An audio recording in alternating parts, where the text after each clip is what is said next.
So did you see the blood moon yesterday, where the moon turned to blood?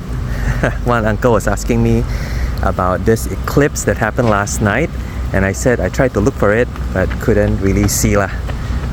But then he also asked me, does it mean anything serious in the Bible? And I thought about it for a while, and I said yes. There's this prophecy in the book of Joel. It says that the moon will turn to blood and the sun will turn to darkness, a kind of eclipse, on the day of the Lord, which is the day of God's judgment. So that's kind of scary.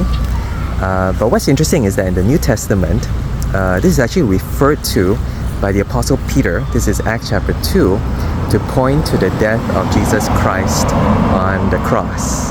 And it's kind of like saying that when he died, he didn't just die, but God was pouring out his judgment on this one man, on Jesus Christ. It shows that he was dying for the sins of the world. He was dying for your and my sins.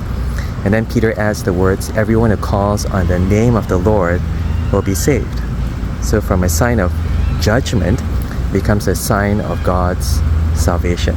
So this blood moon, this sun turning to darkness, points to Jesus, points to God's judgment, but also God's salvation from that final judgment for everyone who calls on the name of the Lord Jesus Christ.